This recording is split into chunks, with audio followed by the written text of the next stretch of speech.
Mas, Senhor, diante da Tua palavra nos encontramos.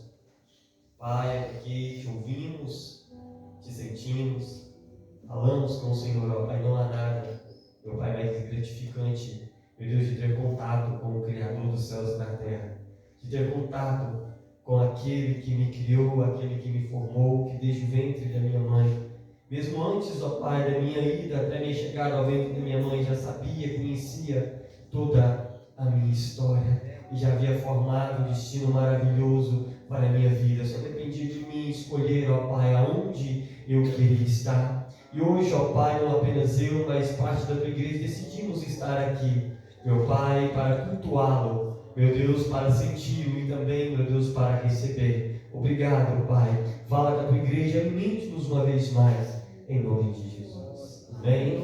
Glória a Deus, que alegria, irmão, poder falar ao coração da igreja uma vez mais. A gente está aí diante de um texto de Atos 19, dando continuidade há bastante tempo, irmão. Deus ele vem mudando, Deus ele tem as suas maneiras, suas formas de falar, trabalhar ao coração da igreja. E durante o dia, como também no dia de ontem, de antes de ontem, o Senhor vem falando muito ao meu coração acerca de algumas lições que a gente precisa aprender para poder continuar, para poder aprender. Uma mensagem bem reflexiva, uma mensagem, peço que você fique bem atento àquilo que o Espírito tem a falar ao coração da igreja. Amém? Aqui Paulo, ele se encontra novamente em Éfeso. Está acontecendo a sua terceira viagem missionária. Paulo chega a Éfeso novamente depois de 20 anos. E quando ele chega a essa cidade, algo está acontecendo. Ele já havia pregoado o evangelho naquela cidade. Ele já havia ministrado a sua palavra naquela cidade. A palavra de Deus através da sua vida havia sido ministrada. Pessoas haviam sido alcançadas naquela cidade. E ele então retorna a uma terceira viagem, a terceira viagem missionária. Então ele decide passar por aquele lugar, por aquele ambiente, para ver como estavam os seus irmãos que ali ficaram, os seus irmãos que ali se encontraram. Ele deixa Apolo em Corinto, que estavam sendo seu acompanhante de viagem. Agora ele parte para Éfeso. Quando ele chega nesse lugar, aí a partir do verso 1, vai dizer que quando ele chega naquele lugar, ele descobre que alguns dos seus discípulos, alguns dos discípulos que se diziam discípulos de Jesus, ainda não havia recebido o Espírito Santo, ainda não conhecia o Espírito Santo. 20 anos, não são 20 dias, nem 20 minutos, são 20 anos. E aqueles que se diziam discípulos ainda não conhecia o Espírito Santo, ainda não havia recebido o Espírito Santo. E há duas questões, irmãos, que me chamam a atenção nesse texto e quero que os irmãos reflitam e medite muito comigo, porque que esses discípulos conheciam é apenas o batismo de João Batista, que era o batismo do arrependimento, onde as pessoas erguiam a mão, eram salvos, desciam as águas. Era o único batismo que eles haviam conhecido, sendo que havia ouvido a pregação de Paulo, havia ouvido o testemunho de Paulo, havia sido exortado, ensinado, instruído por Paulo. E agora eles estão diante de Paulo e dizendo a Paulo que não conheciam, que não haviam recebido e nem conheciam ainda o Espírito Santo. Então eu quero trazer duas questões desses primeiros versos, que vai do verso 1 até o verso de número 4, onde a gente precisa dar uma assimilada muito bem.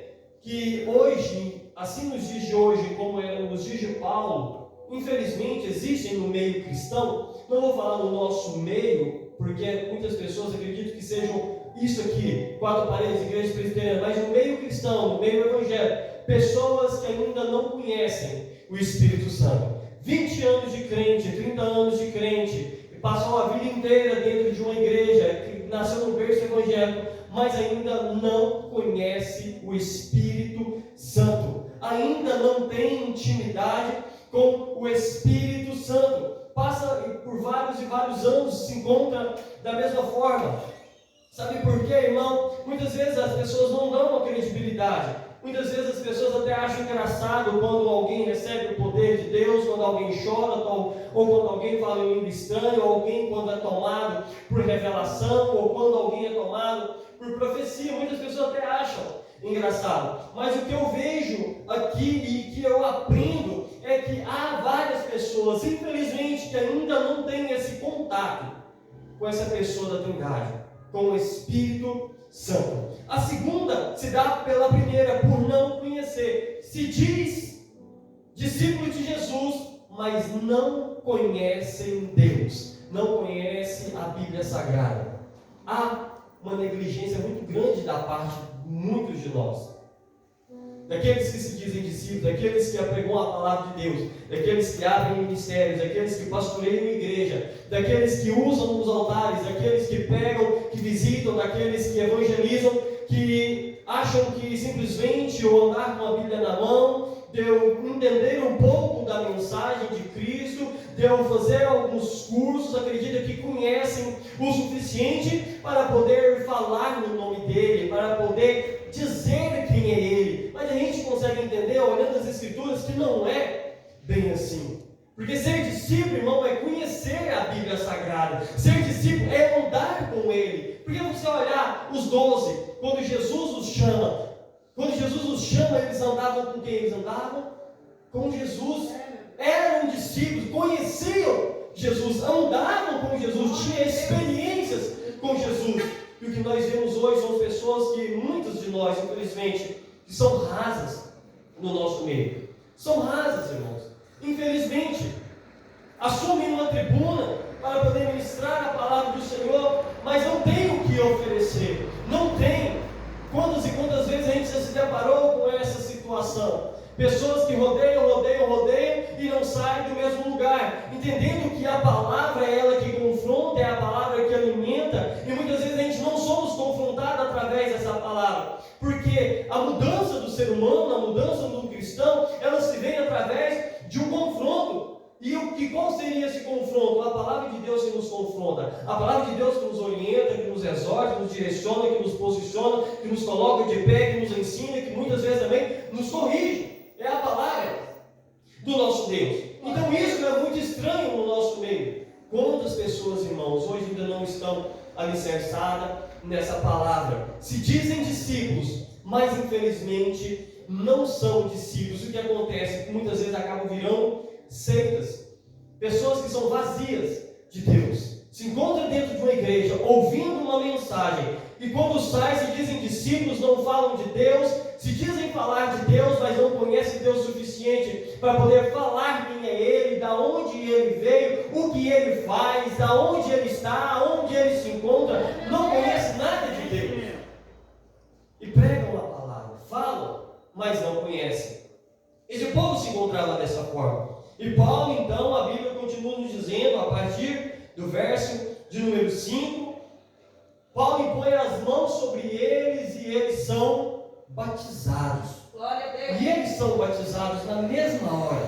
E eles recebem o Espírito Santo pela imposição das mãos de Paulo. Depois desse movimento, deste momento, Paulo então vai à sinagoga. Paulo então começa a pregar a palavra de Deus com liberdade.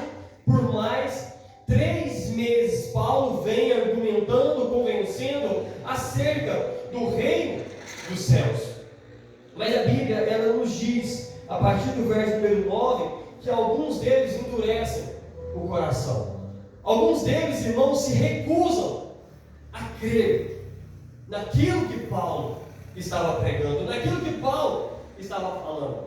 E eu fui buscar informação e tentar entender por que aquelas pessoas endureceram o coração.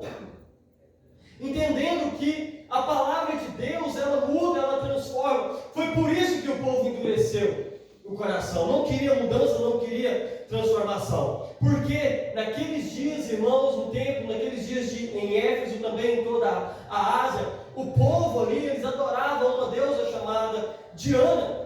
E eles ofereciam culto a essa mulher, a essa deusa.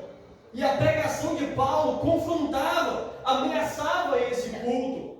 A pregação de Paulo, irmão, confrontava essas pessoas, mexia na economia também daquela cidade. porque o povo fazia ídolos, o povo fazia santuários para poder vender, para que o povo adorasse a essa deusa. Então a pregação de Paulo confrontava aquela cidade, a pregação de Paulo confrontava o jeito de ser, o modo de ser, o modo de viver daquelas pessoas. E se a gente observar hoje as mensagens que são pregadas, ainda há os remanescentes que ainda pregam o evangelho genuíno, o evangelho puro e sincero, que confronta as pessoas, que nos traz a nossa realidade. É isso que Paulo estava fazendo. Paulo estava pregando e confrontando a realidade daquele povo. A pregação nossa de hoje não precisa confrontar a nossa vida, precisa confrontar o nosso coração, precisa confrontar, irmão, o pecado que todos os dias bate a nossa porta e por muitas vezes ele permite que ele dentro da nossa casa. A gente vai observar, eles estão mexendo. Paulo então começa a mexer em um lugar onde não era para ser mexido. A palavra de Deus, ela entrou naquele lugar, então começou a mexer em um ambiente que não era para ser mexido, e o povo endureceu o coração, porque ele não pode mexer em tudo, mas não mexe no bolso. Não mexe no bolso. Mexe em tudo, mas não mexe no bolso. Então começou a afetar a economia. E eu tiro algumas lições disso aqui. O Senhor, Ele me revelava, Ele me mostrava algumas questões acerca, porque o povo hoje endurece o coração, porque a palavra de Deus ela está sendo pregada. Quantas e quantas mensagens já foram ouvidas dentro dessa igreja que confronta a nossa vida, o nosso jeito de ser, que nos coloca para refletir como é que eu estou andando, como eu estou vivendo com Deus. Sabe o que acontece? É porque as pessoas elas não querem aceitar as mudanças que o Evangelho traz. Se mexer, irmão, no jeito de ser, no jeito de viver, no pecado de estimação não serve. Elas rejeitam. As pessoas elas rejeitam a palavra que confronta. Elas aceitam a palavra profética, a palavra que abençoa, a palavra, irmão, que nos motiva, que nos leva para cima, que nos dá ânimo, que nos enche, que nos traz bênção sobre a nossa casa. Irmão, a maior bênção na nossa casa, irmão, é quando eu tenho Jesus dentro da minha casa. A maior bênção da minha casa, irmão, é quando eu tenho Jesus que traz alegria dentro da minha casa. As pessoas, irmão, querem apenas aquilo que lhe atrai, lhe agrada, aquilo que lhe apraz materialmente no momento. No momento. E por que, irmão, que as pessoas, então, elas não aceitam a mudança? Te falo agora, por medo de renunciar. Porque a renúncia, ela te faz perder algo. E quem quer perder? Ninguém quer perder. Ninguém quer perder nada, irmão. Para eu e você estar aqui hoje, eu tive que perder alguma coisa. Tive que perder. A gente vai ver que o Evangelho é carregar a cruz. E sim, irmão, antes de você ganhar algo, sim, nós somos salvos. Na cruz do Calvário, o Senhor liberou uma palavra de salvação para a igreja. Na cruz do Calvário, o Senhor liberou uma palavra de salvação. A igreja de Cristo sobre a face dessa terra. Mas para mim ganhar algo, primeiro eu preciso perder algo. A Bíblia nos fala, irmão, que a gente, para que eu possa ter vida, eu preciso morrer. Morrer para quem? Morrer para mim, morrer para os meus desejos, morrer para a minha carne. Então não tem como eu ganhar o céu sem perder algo. Não tem como eu ganhar alguma coisa sem perder alguma coisa. É impossível, irmão, eu ganhar algo sem deixar algo de lado. Ainda mais quando se trata de reino do céu, ainda mais quando se trata de Bíblia, ainda mais quando se trata de presença de Deus. Porque Coríntios fala, irmão, que o Espírito ele não habita em templo sujo, ele não habita em casa imunda.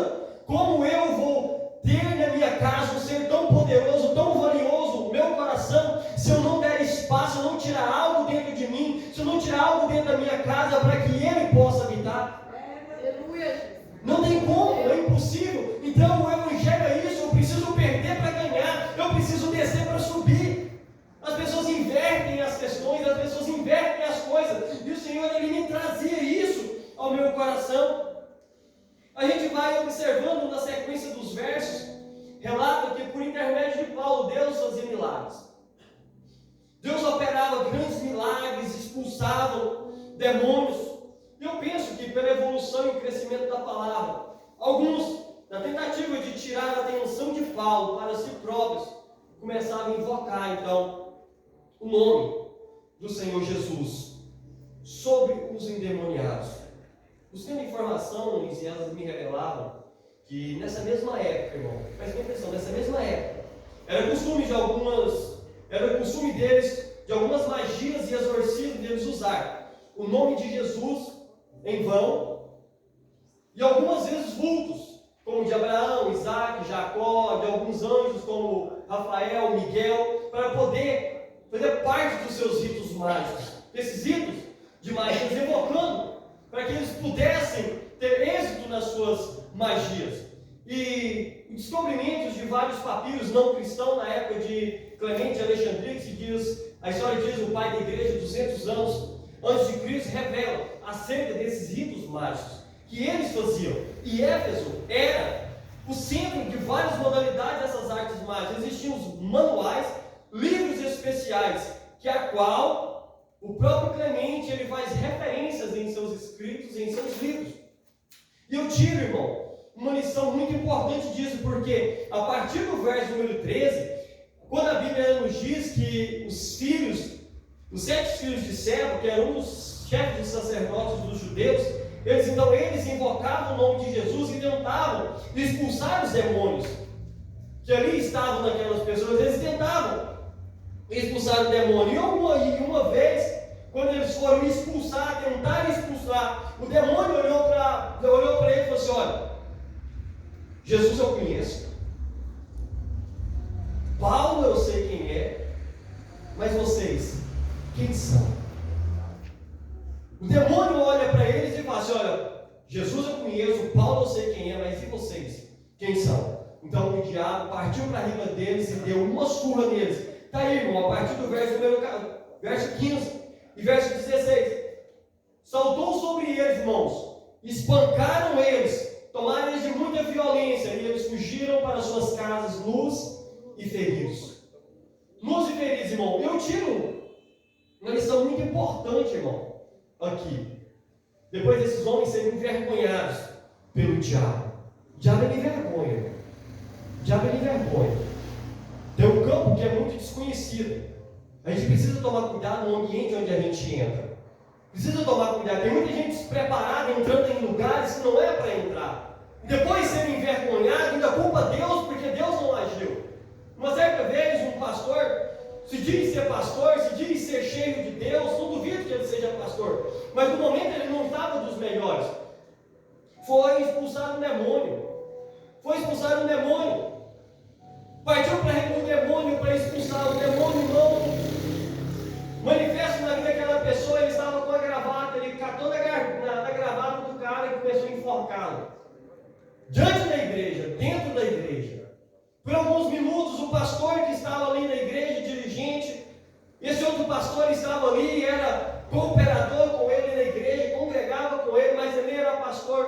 Por alguns segundos, ele deixou que o diabo ficasse com ele, enforcando ele pela gravata. Mas em determinado momento, de onde ele estava, ele estendeu a mão: eu te repreendo em nome de Jesus. E o diabo foi embora, foi expulso. Porque eu aprendo com isso, irmão, porque a gente precisa tomar cuidado no campo em que a gente vai entrar. Porque tem gente que não tem noção do que é o campo espiritual. Não tem noção, irmão, aonde a gente vai entrar. É muito diferente, irmão, de eu lidar com você do que eu lidar com o diabo. Porque eu lido com você com algumas armas, e o campo espiritual é com armas totalmente diferente. Totalmente diferente, irmão. A gente acha que conhece. Não conhecemos, irmãos. Não conhecemos. Vamos a uma referência, irmão, muito importante. O Senhor, ele me trazia à minha mente nessa tarde, o livro de Mateus. No capítulo 17, irmão, a partir do verso 14. Abre comigo lá a tua Bíblia. Livro de Mateus, capítulo de número 17.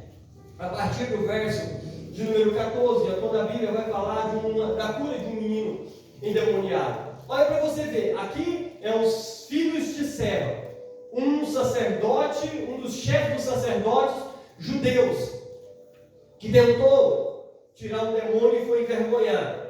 Mas agora o que vai acontecer aqui nessa história relatada em Mateus, no capítulo de número 17, a partir do verso número 14, é um jovem que foi levado pelo seu pai até Jesus. Jesus estava no Monte da Transfiguração, junto com Pedro, João e Tiago. Ele foi levado até os discípulos. Jesus não estava, então levado até os discípulos, para que os discípulos expulsassem o demônio daquele menino, que outrora sendo tomado pelo demônio, outrora se jogava no fogo, outrora se jogava na água e se afogava. Então o seu pai atormentava assim: vou levar para ser liberto, para ser curado, vou levar até Jesus. Jesus, porém, não estava. Então lá vai os discípulos tentar expulsar, e os discípulos não conseguem tirar o demônio daquele rapaz. Então esperam Jesus chegar. E quando Jesus chega, Jesus olha para aqueles discípulos e diz: verso 17, geração incrédula e perversa, até quando estarei com vocês?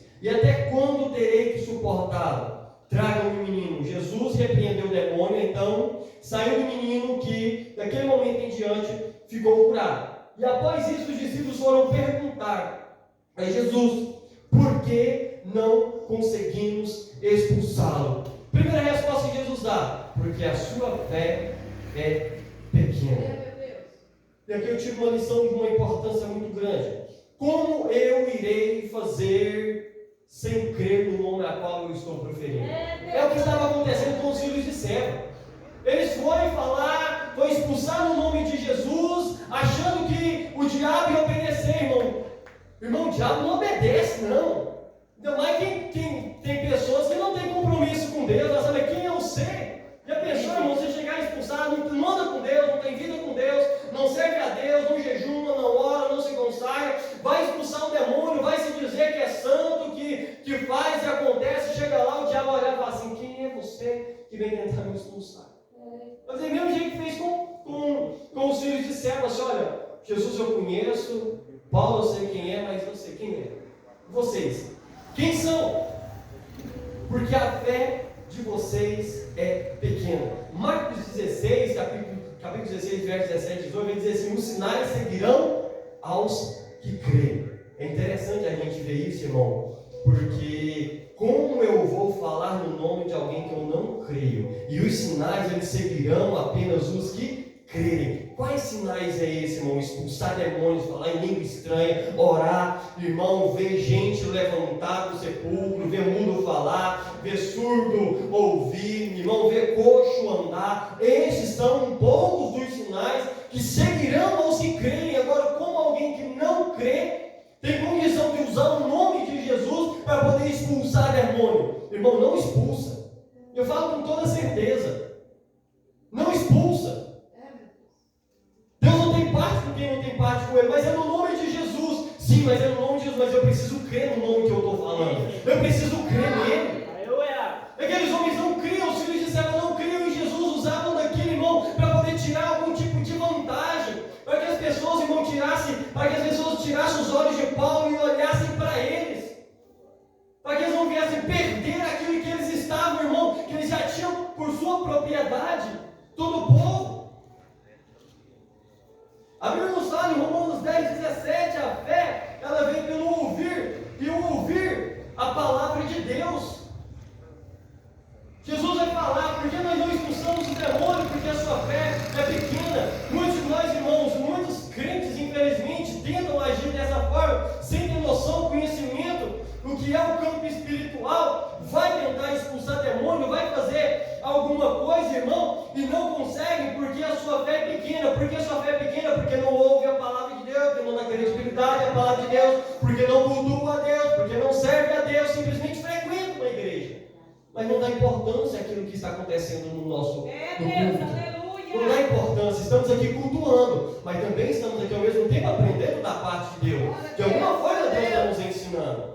De alguma forma Deus está falando com a igreja. Estamos cultuando a Ele, mas Ele está transmitindo a sua palavra ao nosso coração. Mas as pessoas, elas não ouvem e não têm fé. A sua fé é pequena. Nesse caso, os discípulos, eles não conseguiram expulsar por causa desse segundo detalhe que Jesus ele vai falar. Primeiro ele fala que a fé deles era pequena. Então, era pequena, mas ainda tinha fé. Mas houve um segundo detalhe, aonde ele vai dizer, no último versículo, na última parte diz: mas essa casca de demônio só sai pelo jejum e pela oração. Glória a Deus. O que a gente mais vê são pessoas despreparadas, entrando em um campo que não é para ser entrado de qualquer forma. A gente acha que é simplesmente, eu vou ali lutar com alguém. E esse alguém é quem? É o diabo que tenta a nossa vida todos os dias. Pessoas que vão para a briga sem nenhum tipo de arma, sem nenhum tipo de recurso. É o mesmo que eu estou no tempo de Josué. Josué me chama para poder servir com ele no exército. Nós iremos lutar contra os filisteus. E eu me apresento diante de Josué desse jeito. Sem escudo, sem lança, sem espada. Certamente, o que vai acontecer comigo, irmão? No primeiro combate, pode me dizer? Vou morrer. Eu vou ser jogado ao chão. Não tem como, irmão. Do mesmo jeito, quando as pessoas, irmãos, vão para a guerra espiritual despreparadas, sem oração, sem jejum, tentando expulsar demônio, irmão, e tem demônio que só vai sair se eu orar, se eu jejuar, se eu pagar preço. Não tem como, é impossível. Ainda mais olhando pela Bíblia Sagrada, Jesus dizendo, esse tipo de demônio, essa casca de demônio, só sai com jejum e oração. Meu Deus. E uma coisa eu aprendo, irmão, indo lá para Atos 19 novamente, nós vamos finalizar agora, até no verso 21. Uma coisa eu aprendo, a Bíblia nos fala que esses homens eram os filhos de Seba, era filho de um dos chefes dos sacerdotes judeus. Irmão, sabe o que eu aprendo com isso? Que a minha posição hierárquica na igreja, o meu nome, o meu status dentro de uma igreja, não adianta. Não adianta. Eu levar o nome de pastor, eu levar o nome de presbítero, eu ser chefe, eu ser líder do grupo de louvor, ser líder do grupo de oração, ser líder de evangelismo. Se eu não tiver uma vida com Deus, se eu não tiver intimidade com Deus, se eu não tiver consagração, irmão, o diabo ele não respeita isso. Ele não respeita. Nunca respeitou e nunca vai respeitar. Ele não respeita a posição. Ele respeita a gente cheia de Deus, cheia da unção e do poder de Deus. Isso ele respeita. Porque na autoridade do nome de Jesus, a pessoa sendo tomada pelo Espírito Santo, usando a autoridade que foi concedida, ele expulsa o demônio, sai. Porque quando Jesus chegou, irmão, João 5, se eu não me engano, quando ele chega na terra dos Gadarenos, quando ele coloca o pé, irmão, não fez mais nada, simplesmente colocou o pé, aquele endemoniado Gadareno, ele chega diante de Jesus e se prostra. Tomado por demônios, legião. Sabe como se é uma legião, irmão? Uma legião naquela época era colocada como 6.000 soldados. Então, automaticamente, se a gente for olhar dessa forma, são 6.000 demônios que estão sendo tomados. Tomou aquele homem. Se dobram diante da autoridade de Jesus. E pedem, rogam a Jesus para que não enviem para fora daquela província. Pelo contrário, que ele possa ser colocado dentro daqueles porcos. Então, Jesus, então vai. Eles entram naqueles porcos, eles se precipitam e todos morrem nos porcos. É na autoridade de Deus, irmão. Não é posição. Não é porque eu faço isso, não é porque eu sou pastor, eu sou líder de alguma coisa, que isso vai me dar alguma credibilidade diante de um demônio, diante de uma situação, aonde eu vou levantar a mão e o diabo vai ser expulso. Não, isso não. O diabo ele não respeita isso. Isso não vai adiantar com ele. Ele vai falar da mesma coisa, vai assim, quem é você? Eu conheço Jesus, conheço Paulo, mas você eu não conheço. Ele vai falar assim, eu conheço Deus que você diz servir, mas eu não te conheço, não sei quem é você. E aí? Sabe, irmão? Isso, o Senhor ele trouxe essa palavra, essa reflexão no meu coração em Atos 19, porque a gente não conhece o campo espiritual. Muitos de nós não conhecem, irmão. Acha que pelo fato de eu só estar aqui na igreja, eu posso ter autoridade para poder falar no nome de Jesus se eu não tiver uma vida com Deus. Eu te aconselho, irmão, hoje a ter uma vida com Deus, a andar com Deus, a se santificar a Deus, a se consagrar a Deus, a ser íntimo de Deus. Porque, irmão, na nossa caminhada de fé, assim como você enfrenta embates físicos, dores no corpo, situações de enfermidade, você também encontra na sua vida espiritual demônios que pelejam contra a tua vida, demônios, diabos que se levantam contra a tua casa. E de que forma eu irei conseguir vencer eles? Orando e jejuando, sendo íntimo de Deus. Isso é que Deus ele quer de nós. Junta tudo, irmão. Intimidade com Deus. Olha para você ver, a Bíblia nos diz que esses homens, quando eles chegam diante do endemoniado, olhando para ele dizendo assim, eu te repreendo, eu desconjuro. Assim fala a minha Bíblia, eu desconjuro. No nome de Jesus, o diabo, os demônios vão olhar para ele e falar assim, quem é você? Saltem em cima deles e batem neles. Os mandam embora para sua casa, nus e feridos. Irmãos, Deus não trabalha envergonhando o ser humano. Não em língua de honra. O Senhor Deus não trabalha dessa forma. Ele nos exorta, Ele nos ensina, Ele nos chama, Ele nos corrige. Muitas vezes Ele puxa a nossa orelha em particular. O diabo, irmão, ele envergonha seja onde for. Seja onde for. Então, cuidado. Os ambientes onde você tem entrado despreparado. Despreparado, irmão. E muitas vezes nós entramos em lugares que a gente não tem tido aquela devida preparação. Chega lá, o negócio é feio. Agora você já pensou, irmão? Chega, graças a Deus que a igreja dela tem reserva. Os irmãos oram, pagam o preço. Agora você imagina você pegar uma semana, um mês, 2 meses, que você não lê Bíblia, que você não jejua, que você não ora, que você não se consagra. Você é chamado para visitar a casa de uma pessoa, essa pessoa está tomada por demônios e esse demônio se manifesta lá. E como é que vai ser? Que situação? O ambiente que eu tenho entrado. Eu preciso, irmão, ter esse cuidado. Eu preciso ter esse cuidado. Eu não estou falando que nós não somos filhos de Deus, servos de Deus. Não, nós somos, irmão. Mas existem fases na nossa vida, irmão. Muitas vezes as fases nós enfrentamos, a gente encontra fraco na fé. Hoje nós já não levantou da cama, não quer orar, não quer ler Bíblia, não quer nem ir na igreja. Está fraco, descrente da fé. Acontece com todo mundo. Agora já pensou se a gente pega uma fase dessa, essa fase insiste em não acabar, a gente não tem opinião de fazer essa fase cessar, de tirar isso da nossa vida e ela persistir, e as pessoas te chamam, elas têm uma imagem de você dentro da igreja, serve de Deus, ora, lê Bíblia, cultua, canta, prega, mas você não está no seu momento, te chama para você pregar, para você para não fazer feio, ou deixar aquela pessoa na mão, não, eu vou. E vai despreparado, muito tempo que não ora, muito tempo que não lê Bíblia, muito tempo que não jejuma. Cuidado com o ambiente onde você entra despreparados. Despreparados, irmãos. Não entram dessa forma, porque o diabo ele envergonha. Vamos tomar cuidado para que não venha sair que nem os filhos disseram. Nus e feridos. Amém? Vamos ficar de pé em nome de Jesus. Se você recebe essa palavra, ore comigo. Glória a Deus. Ore comigo e peça para que Deus ele te dê discernimento do mundo espiritual. Porque a gente não sabe o que é o mundo espiritual. A gente não entende, não conhece. Não conhece, irmão. Tem um ser que a gente não pode brincar jamais, é como o inimigo das nossas almas. Esse ser a gente não pode brincar jamais.